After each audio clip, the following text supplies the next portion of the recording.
Erev Tov à tout le monde, très heureux de vous retrouver.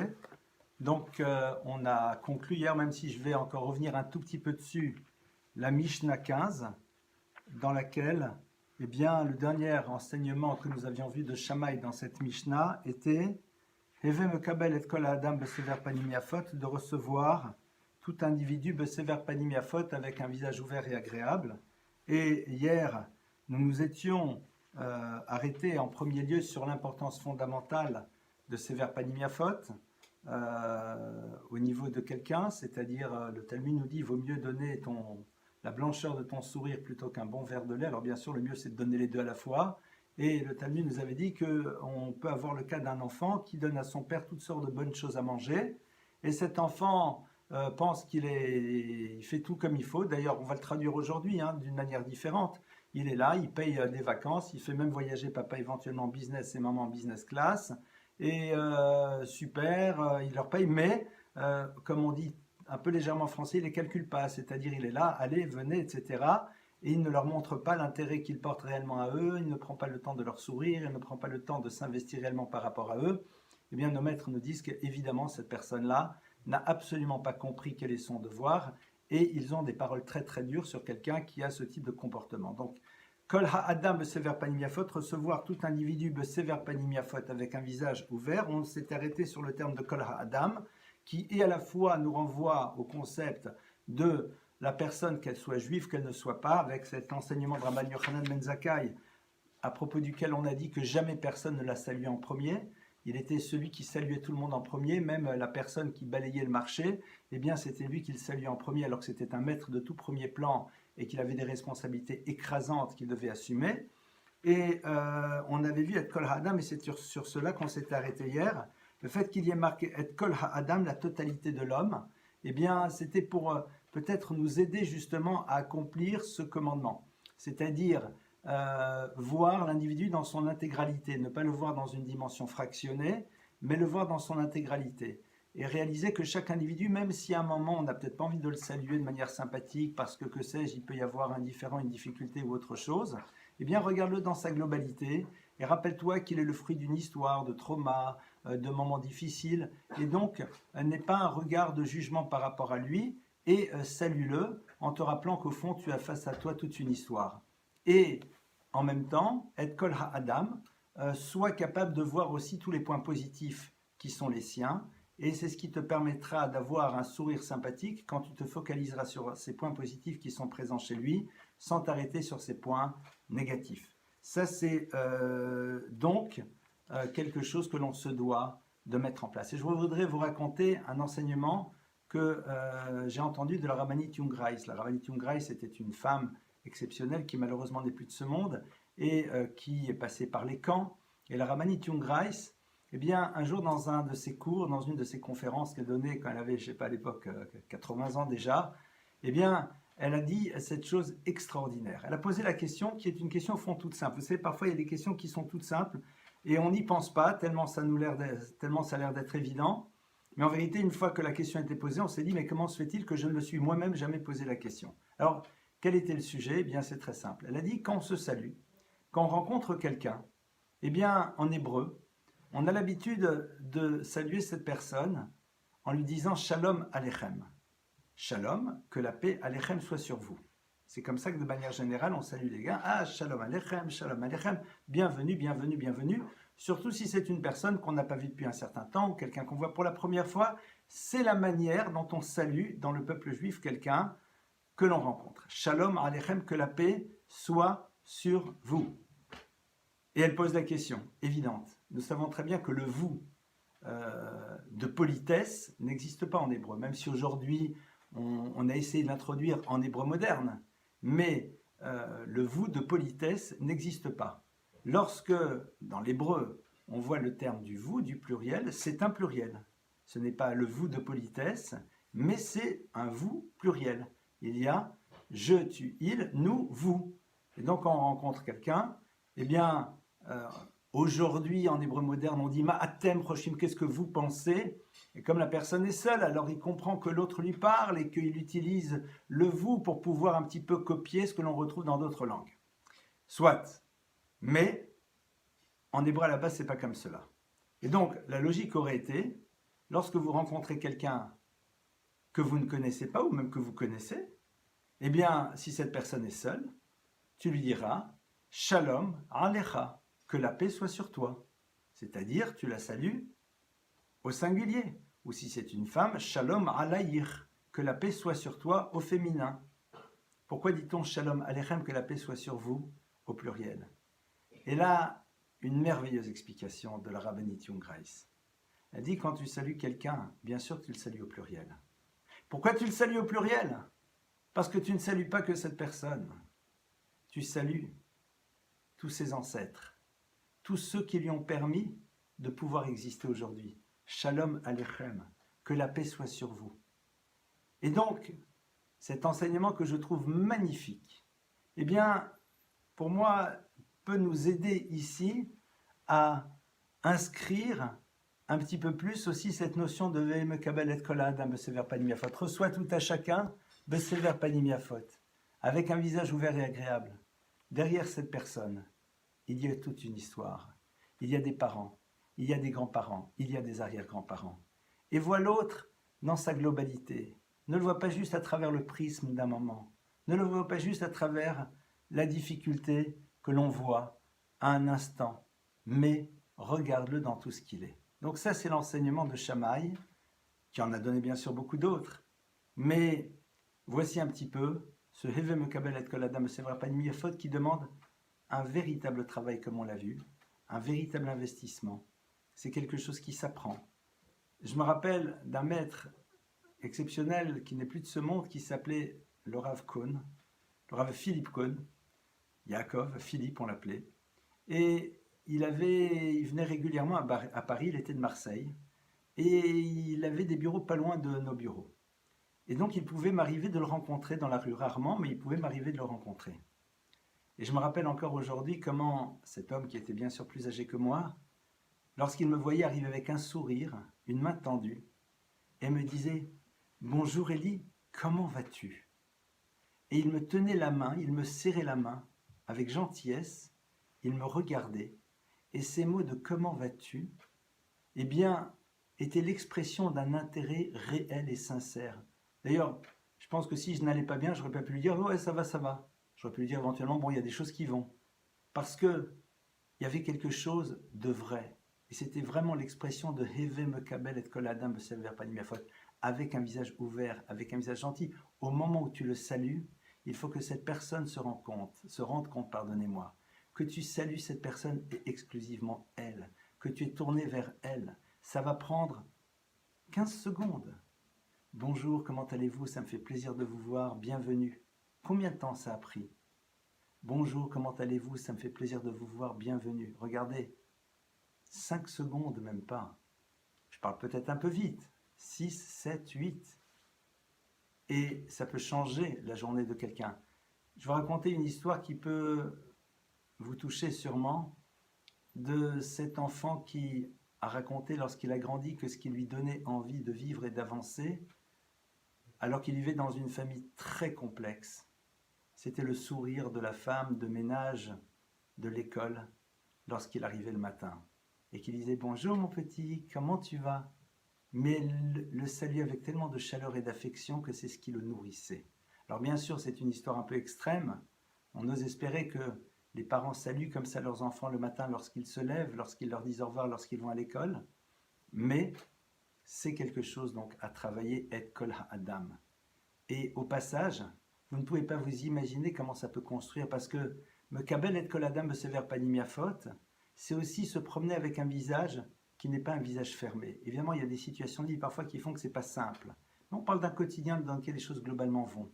Lorsque vous avez un visage ouvert, lorsque vous faites en telle sorte d'être à minima avenant, eh bien, ça donne un réel plus aux gens que l'on croise, même si on ne les salue pas, et a fortiori, évidemment, quand on les salue, quand on se tourne vers ces personnes, ça les nourrit profondément. Voilà donc cet enseignement de Shammai. Et maintenant, nous allons donc ouvrir vers la Mishnah d'après. Et la Mishnah d'après, c'est donc Rabban Gamliel Haya Omer. C'est un enseignement d'un maître qui s'appelait Rabban Gamliel. Alors, Rabban Gamliel est le petit-fils de Hillel. Son père s'appelait Shimon et son grand-père s'appelait Hillel.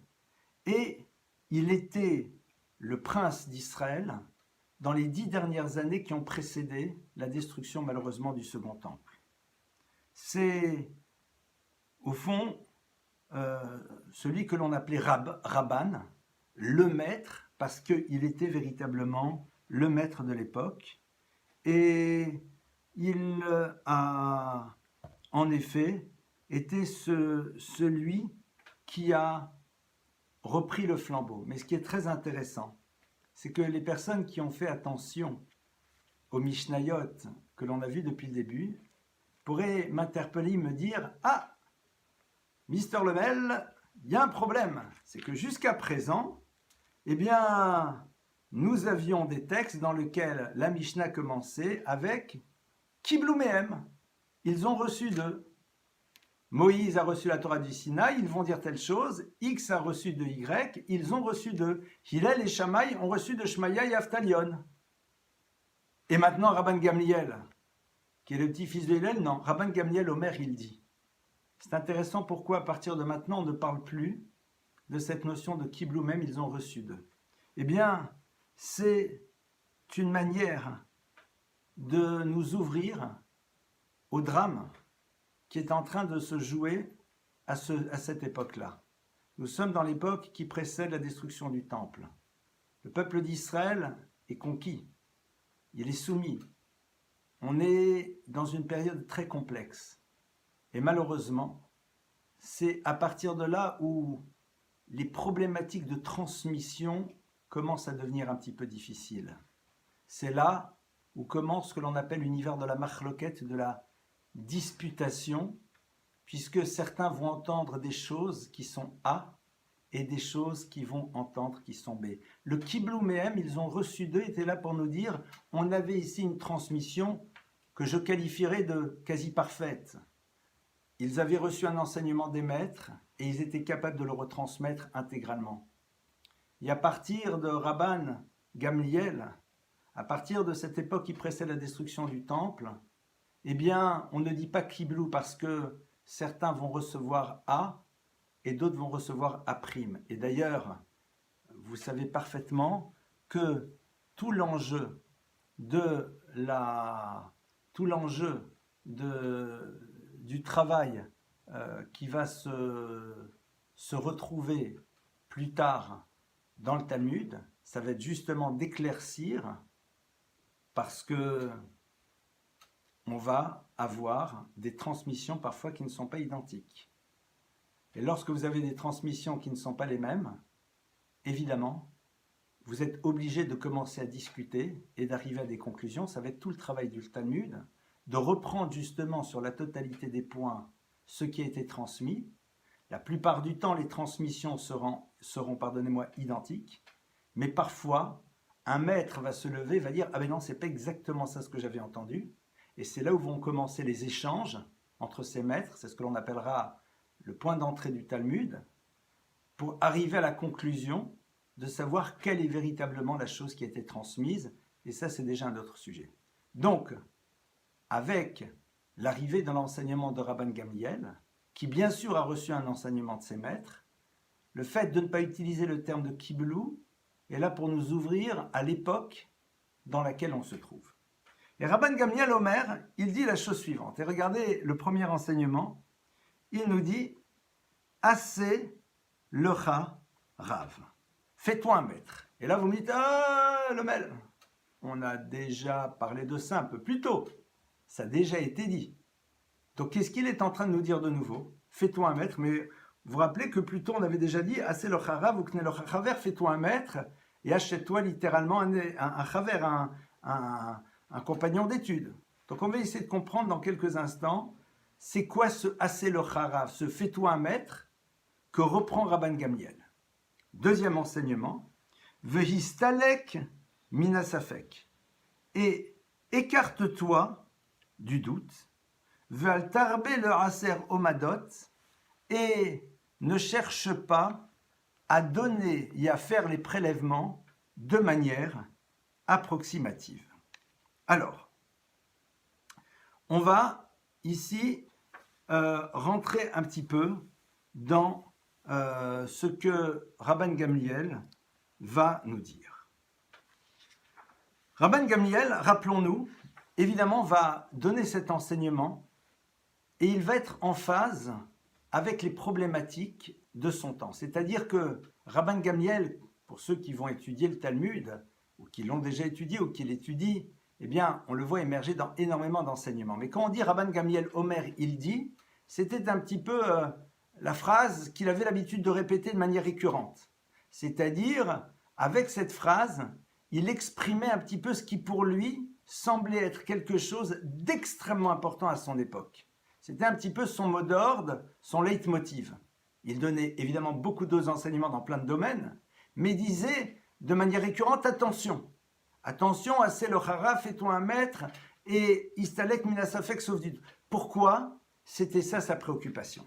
Eh bien, c'était l'époque dans laquelle les Sadducéens, les Tzedukim, ont recommencé à vouloir occuper un rôle important dans le peuple d'Israël. Les Sadducéens étaient une forme de secte qui remettait en cause la loi orale, qui avait une autre lecture des textes et qui donc cherchait à déstabiliser la tradition et la transmission telle qu'elle était. Et évidemment, l'enjeu était de taille.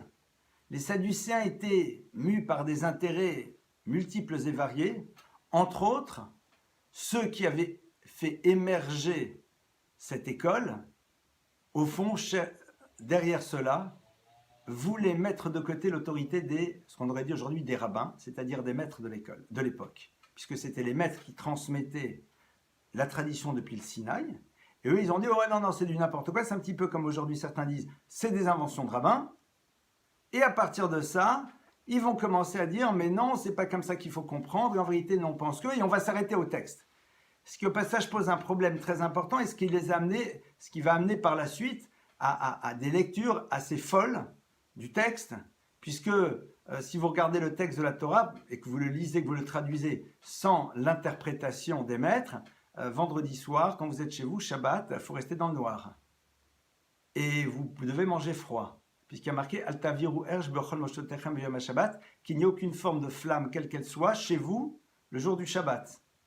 Donc, si on le prend au sens premier et qu'on ne comprend pas quel est l'enseignement réel qui est donné ici, à travers justement la transmission orale, faire partie de cet univers, c'est rentrer dans le monde dans lequel on va tout simplement se retrouver avec un Shabbat, ici en l'occurrence un peu curieux, etc., etc. Donc, Rabban Gamliel est à l'époque dans laquelle les Sadducéens vont réémerger et le Sanhédrin, le grand tribunal de Jérusalem, ne sera plus à Jérusalem. Il va y avoir une forme de déstabilisation majeure au niveau de la transmission et surtout au niveau de l'autorité des maîtres. Et évidemment, Rabban Gamliel, qui était le Nassi, qui était le prince, il a parfaitement compris l'enjeu. Et ces maîtres n'étaient pas là pour rechercher le pouvoir, évidemment, ce n'était pas le sujet. Ils auraient pu se dire, qu'ils fassent ce qu'ils veulent, moi je reste tranquille, je vis ma vie en tant que juif, tel que je le comprends, et puis tant pis pour eux. Non, ils se savaient investis d'une responsabilité de transmettre, et donc se sont battus, et ont été confrontés à des choses très violentes. Pourquoi? Pour garder intacte la transmission telle qu'elle avait été donnée depuis le Sinaï. Et donc lorsque Rabban Gamliel va nous dire, eh bien, assez le harav, fais-toi le maître, eh bien, prends-toi un maître, eh bien, c'est à un moment, soumets-toi à l'autorité du maître. Et d'ailleurs, il y a une histoire, d'ailleurs, de manière très intéressante, c'est qu'il y avait un roi qui s'appelait Agrippas, et qui était sacrément courtisé par justement les Sadducéens, et Agrippas, eh bien, est applaudi, parce qu'il a accepté de se soumettre en tant que roi d'Israël, à l'autorité de Rabban Gamliel. Rabban Gamliel disposait d'une vraie autorité, Et donc, c'est la raison pour laquelle, pardonnez-moi, Rabban Gamliel va nous dire, qu'est-ce qu'il va nous dire? Assez locha rav. Fais-toi un maître. Veistalek minasafek. Et écarte-toi du doute. C'est-à-dire que ici, il donne une autre dimension à ce que représente le maître. Le maître est là aussi pour pouvoir à un moment trancher, pour pouvoir t'aider à prendre une direction qui soit claire. Et c'est pour cela que Rabban Gamliel le dit. Il est important, encore plus à son époque, d'avoir un maître et à partir de cela, de sortir de l'univers du doute, c'est-à-dire de construire une relation de confiance réelle par rapport au maître et sur la base de cette relation de confiance, être à l'écoute de sa parole, surtout dans le domaine de la loi juive. C'est-à-dire que le but, c'est que la loi soit claire et que tu ne sois pas ici dans la série « Entre les deux, mon cœur balance », il n'y a rien de pire. En simcha elaka tarata sekot, disent nos maîtres, il n'y a pas de plus grande joie qu'au moment où on règle un doute. Et le propre du Rav à ce moment-là, c'est de savoir trancher, de savoir dire les choses et de nous exprimer ce que l'on doit faire. Rabban Gamliel, qui a donc rappelé ici l'enseignement de Rabbi Yoshua ben Perachia, eh bien, va insister sur l'idée que la Torah a exprimée de manière très puissante. La Torah va nous dire « Lotasur mikol advarim asher yomru lecha yamin usmol ». La Torah elle-même nous donne l'ordre dans un verset, donc c'est un verset de la Torah, qui nous dit « Lotasur », tu ne t'écarteras pas de toutes les paroles qu'ils exprimeront à toi. De qui parle-t-on? Des maîtres du peuple juif. Yamin osmol, ni à droite, ni à gauche. Et évidemment, on se pose la question, pourquoi le texte n'est pas plus simple? Pourquoi le texte ne te dit pas, vous ne vous écarterez pas des paroles qu'ils vous disent, ou soyez à l'écoute des paroles qu'ils vous auront exprimées, ou obéissez à ce qu'ils vous disent. On nous dit, l'otasour, tu ne t'écarteras pas de ce qu'ils te diront, ni à droite ni à gauche. Et l'explication est la suivante. Si on a dit ni à droite ni à gauche, c'est pour t'apprendre. Afilu yomru lecha al yamin sheusmol. Même si demain ces maîtres sont en train de t'expliquer que la droite est devenue la gauche. Vala smol sheu yamin. Et qu'ils te disent que la gauche c'est la droite, ne t'écarte pas de leur enseignement. C'est ma main droite. On est bien d'accord. Et ils vont dire, non, non, c'est la gauche. Je dis, mais c'est la droite. Non, c'est la gauche. C'est-à-dire que, pour moi, il y a ici quelque chose qui est du domaine de l'évidence. C'est pas que je ne sais pas quelque chose et que j'ai besoin d'un éclairage. Ils sont en train de me dire sur quelque chose sur lequel j'ai une forme de certitude absolue, qui pour moi est du domaine de l'évidence, et pour tout le monde, que non, ça c'est pas la droite, ça s'appelle la gauche. Et la gauche, ça s'appelle la droite. C'est pas qu'ils disent on a créé un nouveau vocabulaire. Ils disent ce que tu crois être droite, c'est la gauche. Et ce que tu crois être gauche, c'est la droite. Comment comprendre une chose pareille? Et pourquoi la Torah nous dit cela de cette manière? Alors pour cela, on va ouvrir un autre enseignement qui nous dit Stirat Zokenim Binyan, que la destruction des anciens, c'est une construction. Et parfois la construction des jeunes, c'est ça la destruction. Zokenim, les anciens, chez nous, ne veut pas juste dire les vieux, les personnes âgées. Zokenim, c'est l'acrostiche de Zekana Chochma, de celui qui a accédé à la sagesse. Et le Zaken peut être parfois quelqu'un qui n'est pas un vieillard, mais quelqu'un qui a la sagesse et le savoir. Eh bien, on est en train de nous dire que la force justement du maître, la force des anciens, des chachamim, des maîtres, des des sages du peuple d'Israël, c'est justement d'être capable d'aller au-delà de la compréhension du tout à chacun et de percevoir des choses que l'on n'arrive pas à percevoir et donc de dire des choses qui pour nous à l'instant T nous semblent être incompréhensibles. Le Talmud nous dit Chacham adif minavi. Le sage a plus d'importance que le navi, que le prophète. Le prophète, c'est quelqu'un à qui on a envoyé une révélation. Il a reçu une révélation. Le Chacham, c'est celui qui a accédé à quelque chose. Et on nous dit qu'il a une dimension qui va bien au-delà de ce que l'on croit, pour une raison très simple. C'est qu'il ne voit pas les choses de la même manière que nous. Parce que lui est sur le mirador et voit bien plus loin que ce que nous ne voyons nous à notre niveau. Et ça, c'est sa force. Il voit sur 10 ans, 20, 30, 30 ans, 40 ans, 50 ans, 60 ans. Je me rappelle encore de ce maître qui disait, après la guerre des 6 jours, qu'il avait très peur qu'un jour, malheureusement, nos problèmes viendraient de ces territoires que l'on a conquis. Il ne les remettait pas en cause, évidemment. Mais il voyait que malheureusement, il disait, j'ai bien peur qu'un jour, c'est de là où on va voir tous nos embêtements. Alors, évidemment, ce n'est pas de la prophétie, c'est un regard qui est sous-tendu par un savoir, une connaissance, une compréhension fine, et surtout d'un esprit qui a été nourri profondément de Torah. Il ne s'agit pas ici d'une parole magique. Il ne s'agit absolument pas ici d'une parole de gourou. Il s'agit ici d'un maître qui te dit « C'est vrai que tu as raison, ça semblerait être la droite. Mais en vérité, sache que c'est la gauche. » C'est-à-dire que ce que tu crois parfois être bien ne l'est pas nécessairement. Et ce que tu crois être mal ne l'est pas nécessairement. Ce que tu penses devoir faire, c'est dans ta logique. Mais il y a d'autres choses qui sont présentes dans l'univers. Et un des exemples les plus flagrants, c'est justement dans une histoire que tout le monde connaît, c'est l'histoire de Purim.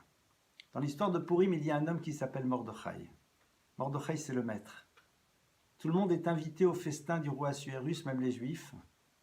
Et c'est génial parce que Assuérus a même fait un stand cachère. Vin cachère, nourriture cachère, c'est top. Donc on y va, on est invité. Et Mordechai dit on n'y va pas. Et évidemment, tout le monde prend Mordechai pour un fou, quelqu'un qui n'a pas de sens politique. Mordechai sait très bien que dans ce festin, on va sortir à un moment les ustensiles du temple. Et que personne n'aura le courage de se lever et de partir, en voyant que les ustensiles du temple sont montrés en exposition, voire même utilisés pour le festin. Mordechai sait très bien qu'à la fin du festin, l'orgie va commencer. Il n'a aucune certitude que ceux qui sont là auront la force de se lever et de s'extraire de cette chose. Et il sait quelles peuvent être les conséquences au niveau spirituel et tout ce qui va aller derrière. Et à partir de cela, il dit il ne faut pas y aller. Parce que le désappointement du roi, ok. Par contre, le regard que Dieu peut porter sur cette situation peut être beaucoup plus problématique. Tout le monde se moque de Mordechai.